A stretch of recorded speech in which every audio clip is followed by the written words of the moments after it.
Hey, everyone out there, Dan here, aka the Comic Concierge, and welcome to my top 10 comic book video countdown. This is where I go through all the new comics I read this past week and count down my top 10 picks for my favorite books. And it's pretty self-explanatory. I'll let you know what books I read, why I like them, and don't worry, no spoilers here, just a general idea. But if you're worried at all, check down below because I will have some timestamps for you if you want to skip around and make sure that you're not getting spoiled in any way, shape, and form about the books I'll be talking about this week. So without any further ado, let's start the countdown. Starting off at number 10, I have Hailstone, number 1.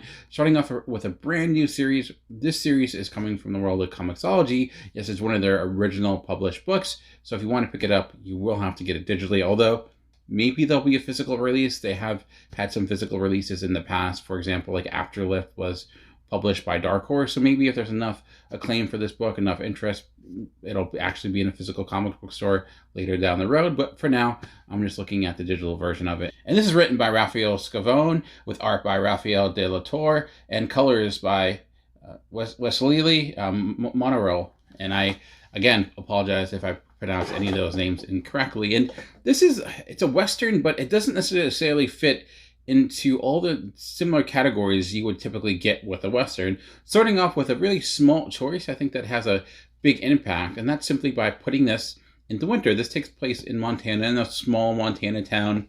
This is right during the Civil War, and there's some issues going on with this town as kids and people are disappearing, and people don't necessarily know why that is. And you have the sheriff, who's kind of our main character, trying to battle with two worlds, where the fact that he's a lawman, he's trying to keep his citizens, those people of his town, kind of calm and feeling like they can, feel safe. And add to the fact that it is winter, so they're running low on supplies. Also in this town, though, there is a factory that is run by the U.S. government, the United States, the Union at this point, and they have a lot of power over this town. And he's trying to kind of utilize them to get their help to help deal with their issues, but they're, at the same time, not all that concerned with the overall goings of this small town. They have the things they have to focus on. Although the Civil War is winding down, it's still, dealing with the heat of battle and all those challenges. So there's kind of a combination of all those conflicts. In the middle, you have our main character who's trying to balance this act. So unlike maybe other Westerns, which are all about the shootouts, I think this is all about kind of dealing with the politics and the complications of the time. But what I love about this book, it does have a great atmosphere, and some of the choices, like I mentioned, with it being in the wintertime, doesn't automatically give it a different feel. And I love the look of this book. I thought when it came to the art, a lot of small choices go a long way. Like one of the biggest scenes in this issue is a conversation between the leader of the Union Army and the sheriff, and they're having this back and forth. He's trying to basically play the politics game of trying to get their help, trying to explain why they should help him, and also kind of make him feel good. But I thought the art did a good job of making that seem exciting,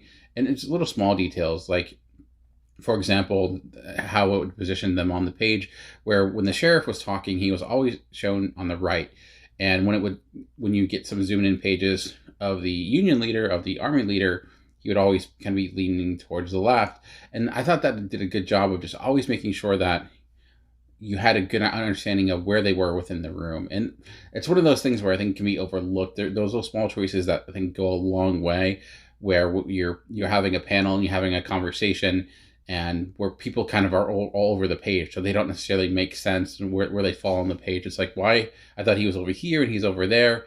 But also just the choice of camera shots, a quick choice of angles. There's a lot of wide angle shots in this, a lot of wide panels, and which is typical for Westerns. And that was, camera choices, John Ford, those types of directors, you're dealing with the frontier.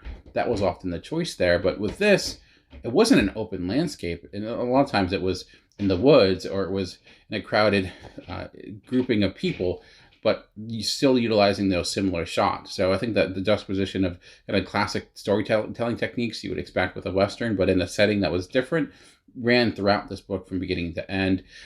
When it came to the actual events of the book, they're pretty straightforward, but it did a good job of kind of establishing the mystery and then leaving us at a pretty exciting spot at the end. There is potentially maybe something supernatural. It's not fully clear. You don't see like a ghost or anything, but the threat of what is actually taking these kids or taking these people is not determined yet, but it gives you a lot of hints that whatever it is beyond human or not human. Is it an animal? Who knows? But I'm excited. I liked the book. I thought it did a good job of establishing characters, giving you a sense of what the conflict is, and then just feeling different. I also really love Westerns, and we don't get a lot of Western comics all that much, so maybe that's also why it really struck my fancy as much as it did. But if you do want to check out this book, like I said, it is available on Comixology Unlimited, and I believe it's going to be a 5-issue series. I'm not sure, but I thought the first issue did a really good job of establishing self as another one of the better examples of what Comixology is doing with comics right now. At number 9 this week, I have Nottingham number 3. And this might be a little bit of a cheat because I actually caught up with all of Nottingham this week, 1, 2, and 3. But I'm really liking this series, Nottingham. If you're wondering, well, is that about the sheriff of Nottingham? It is.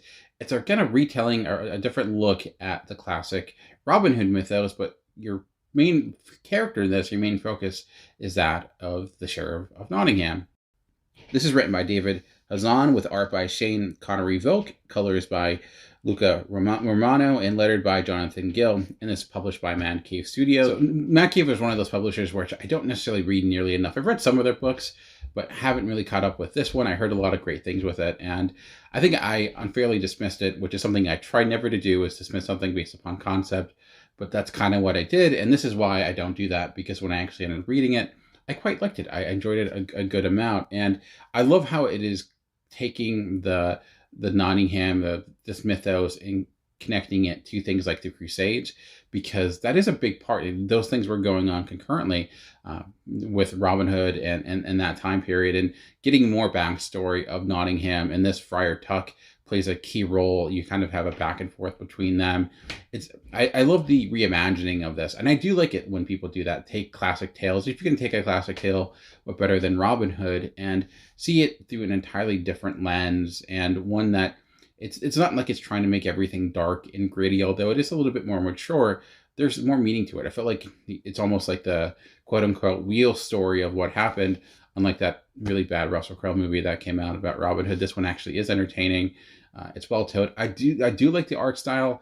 I do sometimes have issue. Like, I love the character designs. They're very big and bulky, and they look like folk heroes in that way. If there's any challenges with it, I do feel like when you do have the interactions with them, you try to choose force between two individuals. Sometimes the anatomy gets a bit wonky at times. It's not necessarily perfect, but I do like the general look of the book outside of those key moments, mostly because the characters are very not, the anatomy is not designed at all to be realistic, and that makes sense.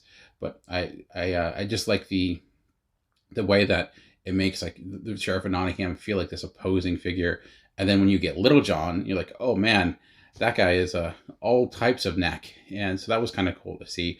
I don't know if this would be my favorite issue of them all so far, but if you're a fan of taking kind of classic stories and reimagining them in new ways, if you are a huge fan of the Robin Hood mythos and haven't kind of been not liking the fact that we haven't got anything new in there, you might want to give it a shot. So it's my number 9 for this week. My number 8 this week is 1,000 Storms, number 1, and this is published by Magnetic Press. And Magnetic Press is actually, I think, a rather underrated publisher, and I think a big reason it's overlooked is because what they do is they translate a lot of foreign comics, European comics, Korean comics, South American comics, really all over the world, and I think they do a really good job of within those translations, and at least from my experience of what I've read from them, in the sense of like the lettering is still pretty strong, and you don't feel like things are being overly wordy.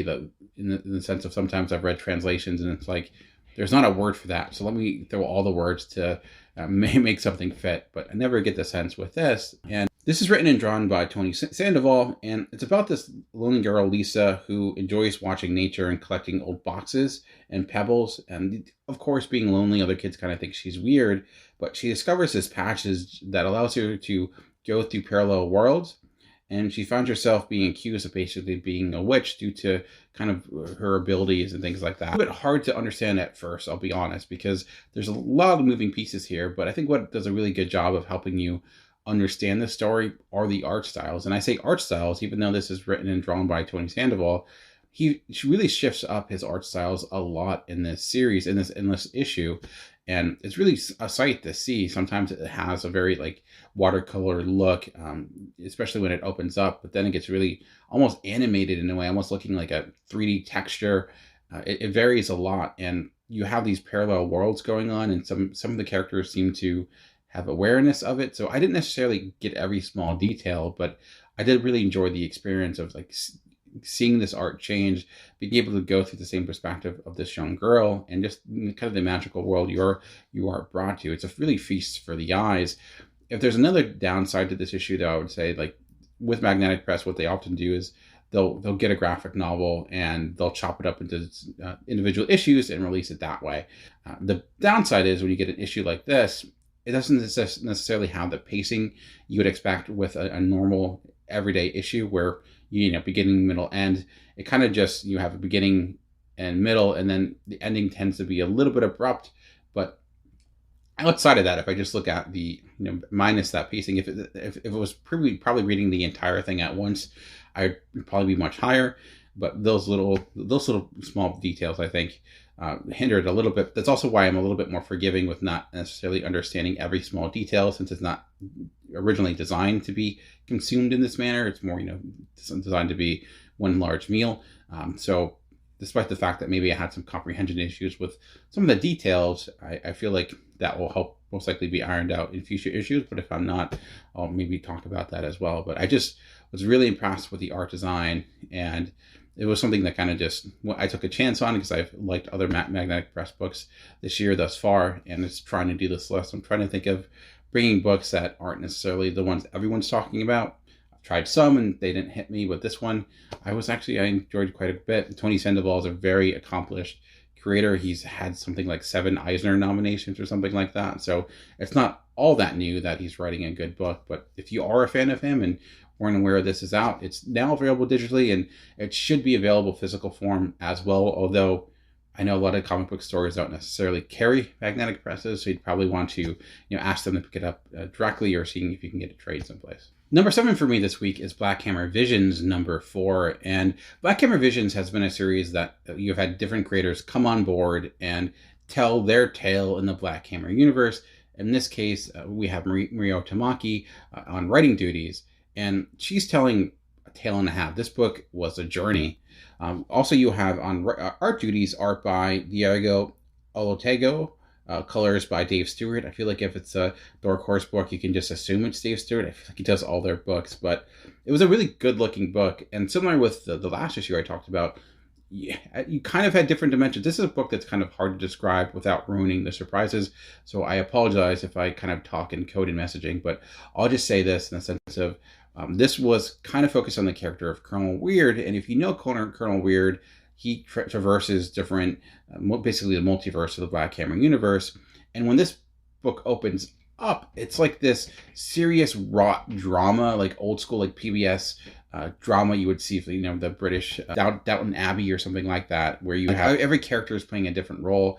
Abraham Slam is like the monarch of the family, and he's being protective of his daughter. It's all kinds of weird, all kinds of awesome, but things change drastically, and by the end of it, you're not necessarily sure what was real, what wasn't. There's a element of things being a TV show that come into play, and how it adjusts throughout. And then I thought, as a Colonel Weird exploration and getting you in the sense of what he sees, I thought it did a pretty cool job. I just like the commitment that it had to this idea, and this book was a journey, but it was a journey for the reader almost more so than the characters themselves. I just found it a lot of fun, and some of the Vision books I've liked more than others. I really liked the first issue, and last two have not been. Trying to think, I know the second issue I was not a fan of, because I think Jeff Johns did that issue, and it was designed to be this kind of like slasher type of story, and it was rather unimpressed by it. But this issue, I just thought Mirio Tamaki, as a writer, took the open world along with the artist and did a really good job of kind of getting it established. And I liked the little details of how, especially when it came to coloring, Dave Stewart, I think, was a big part of this, and how you differentiate all the different kind of universes that come through. And also Dave Stewart doing what he does best, when he emphasizes emotions. There's one specific panel that really stood out to me, where you have Abraham Slam. I forget what his actual name in this, because he's playing a different role basically, and he's got a drink in his hand and he's saying something with so much vigor, and you have this popping yellow behind him. I think that really hammers it home, and I think that's just a good example of Dave Stewart being one of the best colorists in the sense of understanding theme and emotion and how that can really cause something to pop. He's done a lot of the Dark Horse books, as I mentioned. One of the best colorists in the business, and I think to me colors come into play in two main roles. Like, how do they empathize theme, and how do they allow your eye to know where to read next? And it's not necessarily just about having bright and beautiful colors, because sometimes a book doesn't necessarily need that. I think Dave Stewart has all those skills, and he's probably one of the most acclaimed colorists in general. I'm pretty sure he probably has an army of Eisner Awards. I'm assuming, I really don't know, but ultimately, if his name is on the book, you most likely are going to get some great colors, and that was the case with this issue. So if you're a huge Black Hammer fan, I don't necessarily think it'd be nearly as fun if you've never read any Black Hammer books, because part of the coolness of it was just seeing these characters that in unexpected roles. So if you're coming in fresh, knowing nothing, it wouldn't seem all that different. You'd be like, I don't get what's going on here a little bit. So outside of that small issue, I think for fans of the universe, it was a nice little exercise. For number 6, I have Scout's Honor number 5, and this brings the series to an end. And we've had a number of books this week that actually see series ending, and endings are, I think, just as hard as beginning sometimes, because you have a lot of threads you're trying to put together. Can you have a satisfying conclusion to everything you've been building up, in this case, in the last 4 issues? And I think this did a really good job of accomplishing just that. And the story has been about a dystopian future in which a group of individuals have created a religion, in a way, based upon the Scouts, utilizing their methodology to kind of become a community. And our main character was a Scout leader. She really believed in this cause, and I say she because she is a she, but she was hiding who she really was and pretending to be a boy, because girls were not accepted in it. Going back to the idea that Boy Scouts are always supposed to be boys, and that idea of identity, becoming who you truly are, despite the odds, despite what society may say, I think is a running theme throughout. And I think you see that really in the final moments of this book, which were some of my favorite moments of any book I read this week. And I thought this did a good job of kind of concluding all the major themes that it was pursuing, and as a story itself felt like a good place to end it. A lot of action. I mean, when you have someone riding a giant spider, despite the fact that I'm not a huge fan of spiders, I actually was a fan of that spider. And then I was actually, I don't want to spoil anything, but there were some touchy moments in this. And so this is not, if this is a book that you have not checked out yet, with it being issue number 5, not necessarily the place you want to jump in, but most likely will be hitting trade relatively soon. Aftershock is usually pretty good at getting their books out of trade, so probably in the next few months or so, maybe even sooner. Check out my video of on Mondays, starting points, where I talk about all the graphic novels and trade paperbacks coming out. So once it does, I'll make sure to mention it, because I do think it's really worth your time. It's been one of those books this past year that I've really been looking forward to every time it came out. And again, it's a dystopian future book. Don't dismiss it just because of that. I think the premise here was strong enough. It had a good idea. But despite the fact that, it's called Scout's Honor, it had things like merit badges, what really drove it were the characters, especially our main character, and also the relationship she has with another character who is the son of the leader. And I thought the relationship, the way it ended, was both appropriate and very emotionally satisfying. And I think that's the term I would use for this book. It was emotionally satisfying outside of just being entertaining. So yeah, kudos to them. My number 5 is also a book that is coming to an end, unfortunately, but I guess fortunately, because clearly it was a good ending, because I'm listing it here, was Sea of Sorrows number 5. And this is written by Rich Stoic, art by Alex Cormack, and this comes from us from the world of IDW. This is the same team that did Road of Bones. Was it last year or 2 years ago? Time has no meaning, but I really liked that series, and it was a series that took place in Siberia, and it was people trying to escape a prison. I love that book. It was a lot of, I want to say fun. It was brutal. And that's the case with Sea of Sorrows number 5. The one word I would use to describe this book is visceral, because this was one hell of a visceral experience. And one thing I really appreciate about Alex Cormack's art is that he knows how to use the atmosphere. He knows to use the world and location that he's in to provide a lot of energy for the art on his page. For example, with Sea of Sorrows, It's, on taking place in the middle of the ocean. They're raging water. You just feel frightened because it feels like there's danger everywhere around you, whether it be humans or just the waves that can come crashing in at any moment. And I feel like you really get that energy in each and every page, especially in this issue, which is, man, it's a brutal issue. And I felt the same way with Road of Bones, although that, of course, being in Siberia, was just the unforgiving elements of the winter, and how just like it just felt desolate, and in that I think did a good job of kind of having that feeling throughout. And I was impressed. Very two different locations, but I love how location setting played a key role in really the feeling of both of those books. So maybe next book, maybe if they want to do a happy book, it'll be something like in the tropics or something like that. It's more of of course your horror type of tale, but almost with almost like a twisted fairy tale element with this issue. It deals with individuals that went on a deep diving exploration in hopes of finding gold, and as often is the case, trying to find gold, and bad things happen. In this case, a lot of death, a lot of death. But I do actually want to go back and try to reread the first issue, because I feel like the way this ended ties into the way it began in a very cyclical manner. So I'm curious if my memory is serving correctly or if it's playing tricks. It's been a while since I read the first issue, and as we know right now, time has no meaning. But beyond that, I just thought as a final issue of just utter enjoyment, twisted enjoyment in a way, it really succeeded in that manner. And it kind of followed through. This was been a little bit of a slow burn. I wouldn't say slow burn, but it's been building to this final issue since issue 1. And it was this explosion of chaos, and I was here for it. So if you want to check it out, like I said, it's the last issue, so it should be in trade shortly, or check out your local store or Comixology. All right, well, I had a lot of books that have been ending. Let's get to a book that's just beginning with Time Before Time, #1. And if you saw my starting points video, I mentioned how this was one of the books this week I was most looking forward to because of the creative team, and I ended up really liking it, obviously, as it's my #4 this week.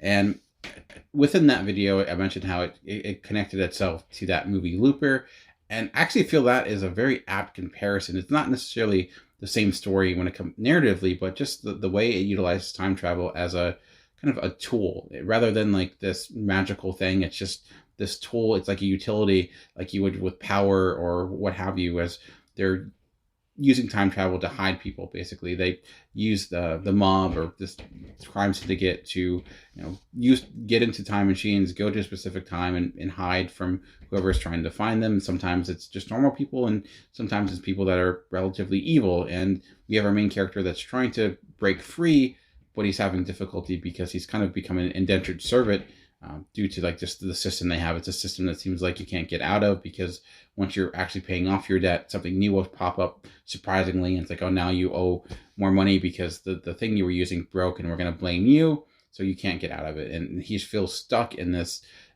rut, and he's having this ideas, these dreams of stealing one of these time machines and just going to where he needs to go and forgetting it all. And time travel is a challenging thing to do, because especially in comics, it can get complicated and you can get lost in it. I thought little details of kind of using big time dates to establish where we are each time did a good job of just kind of setting you in a specific time and place. And it doesn't necessarily try to get into the explorations of time travel and the butterfly effect and things like that. Just this is a thing that happens, and it happens, and we're not going to, as they said in Looper, sit here and do diagrams with straws. Time travel exists, you deal with it, and we'll move from there. So I like that piece, and it does make you, I feel like, when you look into this future, despite the fact that you can go any place at any time, problems are not solved. It's another thing that exists, but you still have the fact that like you don't have resources. Even though that you can travel to the future, maybe the future doesn't want you, or the future might not be better than where you are right now. So, and then there's this big thing that happens in this issue where you just see how when you have time travel, how it can completely mess up your relationships with individuals or your friends or colleagues, and how when you can travel to any time at any place, maybe the person you knew today is going to be completely something else very tomorrow. When you can go back 80 years, when you see them again, maybe they're a different person, maybe they're a different age, maybe that's by choice, maybe it's not. And then the way this ends, you think you have an idea of where it's going, but it adds a nice little wrinkle into that mix, which I think has me even more excited. If it went the direction we thought it was going to go, I'd still find it captivating, but the additional piece to mess things up because it's time travel and things can never go as they're supposed to. Now we have an even more little fun dynamic to deal with next issue. Leaves you with a lot of good questions. I like the main character here too. I think his plight was sympathetic. I love the way it built its world without feeling like you're getting mountains of exploration. It was just a well executed, a well told story, and in the fact that it trusts you to understand things. And I'm always appreciative of that. So I was actually very apt. If you do like the movie Looper, I think you're really going to dig this, at least this first issue. My top 3 this week are actually quite close. It's not one of those weeks where I feel like my number 1 is far and above the rest. Really, in 1, 2, 3, are the difference between them is slight. It's like 1A, 1B, 1C. But my number 3 is Ice Cream Man number 24. And this series continues to be a bit of a delight, a twisted delight, but a delight nonetheless. This issue all about a telethon that you actually become an active participant in without even realizing it. It's this idea of you have this guy who's kind of just going through his life. It almost felt like an issue of Haha as much of an issue of Ice Cream Man. They feel like blending those worlds because Haha is all about kind of dealing with people that are in very stressful and depressing situations. This doesn't have a clown theme, but you just have this guy who's just out of luck. He seems to, everywhere he turns, things are not going for him. And then people keep stopping him saying, hey man, I'm hoping someone's going to call in for you. I think someone's going to call in for you. And he's like, I don't know what you're talking about. And you find out there's actually this telethon that's going on trying to save his life. And somehow, some way, the reasoning behind it, we don't know. It's not told to us. It's not necessarily important. Again, like with Time Before Time, this is the world. These are the rules. Accept it or don't. But if you accept it, you can kind of move on with that. I appreciate the fact that they didn't try to explain it, because if they did, it'd probably be awful. Anyways, but the most important part, you see this concurrently going on. It was a fun experience, and I love the way they turned it on the reader. And it's hard to explain what happens without ruining it, but let's just say, like, imagine Choose Your Own Adventure in the vein of an Ice Cream Man, and that's how the issue ends. But there's one thing that stopped me from putting this at 1 and 2, is that I do feel like it ended with this joke, which I thought was a funny joke, but then at the same time completely undercut the entire issue because of that. I'm like, well, that just makes everything that came before a bit pointless in a way. I went from thinking, oh, that's funny, to, oh, that's okay. Well, now this seems kind of pointless in a way. I don't want to ruin it, but if you read the issue, you'll know that it turns everything on its head a little bit, and it's a funny gag. But then, if that's the case, then what exactly was the point of this issue? In the sense of, outside of just being that experience, maybe that's the idea. Maybe the Choose Your Own Adventure part was really all it was about, and everything else, in the sense of what it says about people in general, wasn't as important. I don't know. Generally, I don't want to say a minor issue, but it was the one issue that kind of kept me from ranking it higher than the other 2 issues, which I did not have as big of a take back from compared to it. But still, Ice Cream Man still being one of those books that will always excite you every week it comes out. Speaking of books that always excite me when they come out, my number 2 this week with Rorschach number 8. This is written by Tom King with art by Jorge Fornes. And actually, as I'm doing this list, I realized this is my only big two book this entire week. Although I really should stop calling them the big 2, because Marvel and DC are no longer the 2 biggest publishers. But whatever, it's not important. Ultimately, this book, I love this series. I unabashedly enjoy this series on all levels, and I know there are many people that have issues with the fact it exists. I get that. I'm not going to dive any deeper into that and do another entire video about it, but I think those complaints have legitimacy to them. Anyways, most important thing, looking at this book itself, I do think this is an issue, or probably a series, that's not going to work with a lot of people, because it is relatively slowly paced. I know, surprise, surprise with Tom King. But I thought the craftsmanship in it, especially from Jorge Fornes, is second to none. I guess second to my number 1. But in this, he's not necessarily trying to evoke what Dave Gibbons did in any way, which I feel like, we got a lot of that with Doomsday Clock, of course, using the 9-panel grid. Here, though, you have the entire crux of this story has been about this murder investigation. And here we have the lead detective interviewing 3 individuals who are tied to the main suspect in it, which is basically a Steve Ditko stand-in. And yes, it utilizes a lot of comic book creators. I mean, Frank Miller is actually in this, and It's a bold move. It may be a move that feels a little bit gimmicky, but I feel like it kind of works and it makes sense considering the context of the story and the context of utilizing what Watchmen means to the comic book medium in general.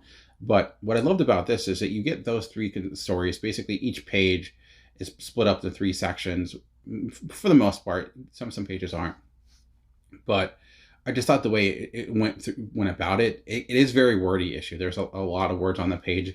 I guess it makes sense because that's how Watchmen was in a way, but I just felt the exploration, the craftsmanship that changes with each and every issue. Like, not every issue's been like this. There's been all different takes and different styles, and how each issue has felt like a complete chapter within this story. Like, I feel like you could read this without reading any of the other issues and still feel like you've gotten something complete here. You may some of the pieces of where things tie to or not, or may not completely make sense, but the general premise of this chapter, and it is, I think Tom King even mentioned, he's approaching this like a chapter book, like a novel. I mean, that is the world he originally comes from.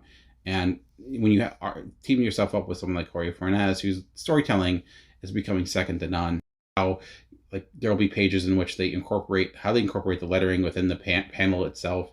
There were just designs here like I've never seen before, and maybe they exist because sometimes never seen before is because you've read like 8 comics. But in this case, I just found myself turning each page and wondering, like, what are they going to do next? And so I was not just excited about the fact that, what is this story happening, but how are they going to tell me this story? I was excited about both of those equally, which does not happen very often, rarely ever. So that's really why I've been liking this book. Again, I do think it'll be one of those books that does not necessarily work for everyone, but it's working for me. So that's why it's my number 2. All right, well, now we're down to my number 1. What was my favorite book of the week? And my number 1 actually has some similar qualities to some of the books that we talked about already, with it being a foreign book that's been translated. It's a book that was originally designed to be released as a graphic novel, but is now being separated. And it's a gorgeous looking book, and it's Karmen number 3. And again, this was, I believe Spanish. I'm not exactly sure where it originates, but it's written and drawn by Gillian March. And man, you talk about luscious, and I'm saying luscious not just because there's a naked women throughout the entire series, but the backgrounds, the world. And when I read this book, and I read other books, and one thing I was taken back by the fact is I feel transported into an entirely different world, because just the details you see within the backgrounds and within this world, like everything feels lived in. And then I get other books where it's just like a blank square half the time, and it doesn't have the same type of depth. And you don't need elaborate backgrounds all the time, but when you do see them there and you see the work and technique that goes into them, you're like, oh, these are the effects that you can have if done well, or at least do these establishing shots every so often to give you a sense of this world. And I think it's important with this issue because this entire series is predicated on the fact that you have this woman who killed herself, and now she's stuck between, or potentially stuck between, or at least in the afterlife, or a part of the afterlife before she moves on to the next step. And you have her within this book kind of pontificating about her life, what happened to her, and what she did, the choices she made. And I thought this issue, why it really hit me was it challenged the main characters in ways that where I was like, wow, I was waiting for this to happen, and the idea of the selfishness of her actions and not allowing her to feel sorry for herself. But I just thought the what it's going through, what the topics it's touching on, life, death, mental health, all those pieces, to me, like, hit me in a way that the other books did it. Like, yes, I appreciated the craftsmanship of Rorschach, but emotionally, I didn't have that type of connection. It was, if anything, a bit cold. And Ice Cream Man was fun. It was twisted, but this to me had all that. I had the craftsmanship. It had an emotional resonance. It had themes that were present, like I said, about looking especially at life and the way we approach the idea of self-pity in a way. Inability to us to think through our actions the way they connect, especially with people that, not appreciating those that are in our lives when we should, and not realizing how the actions we take can have consequences outside of ourselves. And sometimes we get very internally focused about what we do and how things impact us, and then forgetting that, oh, there are other individuals that will be just as impacted. And I thought this issue kind of looked just at that, and aside the fact that you have ghosts basically talking about this. So the first issue of this, I wasn't sure about the series. I was like, I don't know about this. I don't know what exactly is happening here, but obviously by the third issue, I'm completely won over, and it's one of those books I'm really looking forward to. The second issue was really good. I don't know if this is the best issue. I feel like it's one of those reading experiences where I'm reading it and I'm kind of putting everything into one, so it's hard for me to separate it by issue, but it's a complete reading experience. It's a complete story so far this year. It's one of those books that's going to be one of the ones I first recommend as I'm looking at my favorite books of the year. It's certainly up there, and not surprising considering the talent behind it. So anyways, that's it for me for this week. I appreciate you taking the time to check out my channel. I know there are a lot of comic book YouTube channels out there. What were your favorite picks of the week? What were your top 10, top 5? Let me know down below. Let me know what you thought of my picks, and ultimately, though, just remember, comics are for everyone. The key is finding the right one. Until next time, keep reading.